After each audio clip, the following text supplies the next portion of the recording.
नमस्कार दोस्तों, स्वागत है आप सभी का स्मार्ट क्लास कॉलेज एग्जाम पर। दोस्तों हम लोग अभी Uttar Pradesh PC, MP PC आदि स्टेट पीसी का और यूपीएससी में पेपर 1 में पूछे जाने वाले प्रश्नों के बारे में डिस्कशन कर रहे हैं। इसी क्रम में आज का हमारा टॉपिक है महाजनपद काल।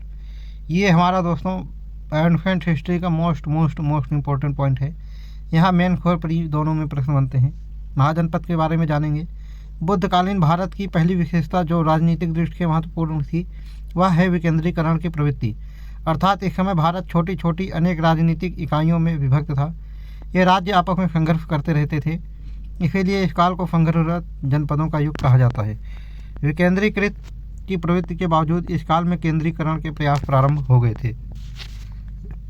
इस काल में राजतंत्र के साथ साथ अनेक गणराज्यों का भी उदय हुआ।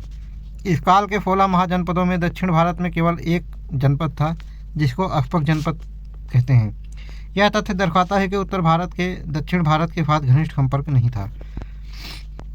इसमें जहाँ पर हमें लोकतंत्र देखने को मिलता है वो दो महाजनपद थे। पहला था मल्ली और दूसरा था वज्जी।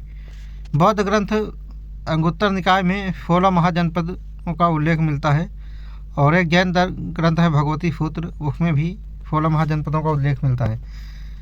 ये बौद्ध धर्म का जो अंगुत्तर निकाय है ये सर्वाधिक प्रमाणित सूची माना जाता है। और बुद्ध काल के 16 महाजनपदों के बारे में हम जान लेते हैं। सबसे पहले हम जानेंगे अंग। यह अंग की राजधानी चंपा थी और इसके राजा ब्रह्मगुप्त थे।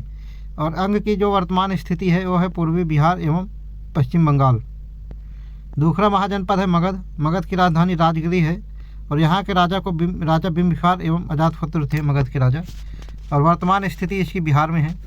तीसरा महाजनपद है काशी। इसकी राजधानी वाराणसी थी और इसके राजा कोफल राजा के अधीन था काशी जो था, जिसकी वर्तमान स्थिति उत्तर प्रदेश में वाराणसी के आसपास का क्षेत्र है। चौथा महाजनपद कोफल था। इसकी राजधानी श्रावस्ती थी। यहाँ के राजा प्रसेनजित थे और कोफल की वर्तमान स्थिति उत्तर प्रदेश के फैजाबाद और श्रावस्ती आदि जिले हैं। पांचवा महाजनपद वज्जी संघ था। इसकी राजधानी वैशाली थी। इसके यहाँ 8 गणराज्यों का संघ था वज्जी में। और इसकी वर्तमान स्थिति, वज्जी की जो वर्तमान स्थिति है उत्तर प्रदेश बिहार एवं पूर्वी उत्तर प्रदेश का क्षेत्र है। छठा महाजनपद मल्ल संघ था। इसकी राजधानी कुफीनारा और पावा थी, 2 राजधानी थी। और इसमें राजा का नाम तो नहीं है, इसमें पूर्वी उत्तर प्रदेश का इसका वर्तमान का क्षेत्र पड़ता है। सातवां महाजनपद चेदी था। इसकी राजधानी शक्तिमती या फोथीवती थी। यहाँ राजा का पूर्ण उल्लेख नहीं है। वर्तमान स्थिति इसकी बुंदेलखंड का क्षेत्र है। आठवां महाजनपद वत्स है। इसकी राजधानी कौशाम्बी है और यहाँ का राजा उदयन था। और इसका जो वत्स का क्षेत्र वर्तमान क्षेत्र है इलाहाबाद या प्रयागराज के आसपास का क्षेत्र है। 9वां महाजनपद कुरु था। इसकी राजधानी इंद्रप्रस्थ थी और इसकी वर्तमान स्थिति दिल्ली, मेरठ और हरियाणा का क्षेत्र है। 10वां महाजनपद पांचाल था। यहाँ के राजा अहिछत्र एवं इसकी राजधानी अहिछत्र एवं काम्पिल्य थी, यानी कि उत्तरी पांचाल की राजधानी अहिछत्र थी और दक्षिणी पांचाल की राजधानी काम्पिल्य थी। इसका वर्तमान क्षेत्र रुहेलखंड का क्षेत्र है। 11वां महाजनपद मत्स्य था। इसकी राजधानी विराटनगर थी और ये राजस्थान के आसपास की वर्तमान स्थिति इसकी राजस्थान का क्षेत्र है। 12वां महाजनपद सूरसेन था। इसकी राजधानी मथुरा थी और वर्तमान में इसकी स्थिति पश्चिमी उत्तर प्रदेश है। 13वां महाजनपद अस्मक था। इसकी राजधानी पोतन या पोटली थी और इसका वर्तमान का क्षेत्र महाराष्ट्र और आंध्र प्रदेश का क्षेत्र है। ये एक ही राजधानी थी जो कि दक्षिण भारत में थी। एक ही महाजनपद था जो दक्षिण भारत में था।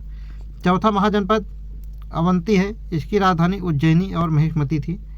इसके अवंती के राजा चंद्रप्रद्योत थे और वर्तमान में इसकी स्थिति मध्य प्रदेश का क्षेत्र है। 15वां महाजनपद गांधार था। इसकी राजधानी तक्षशिला थी और यहाँ के राजा पुष्कर फरीन थे। वर्तमान में गांधार का जो क्षेत्र है पाकिस्तान एवं अफगानिस्तान का क्षेत्र है। 16वां महाजनपद कंपोज था। इसकी राजधानी हाटक या राजपुर थी। वर्तमान में कंबोज का क्षेत्र उत्तरी अफगानिस्तान का क्षेत्र है। दोस्तों आज का डिस्कशन हम यहीं पर समाप्त करते हैं। कल हम मगध का उत्कर्ष देखेंगे और कल फिर मिलेंगे दोस्तों इसी चैनल पर नेक्स्ट वीडियो के साथ। तब तक के लिए जय हिंद। आप वीडियो को देखें, लाइक सब्सक्राइब और शेयर करें, नोट्स बनाएं और एग्जाम देकर आएँ। तब तक के लिए जय हिंद।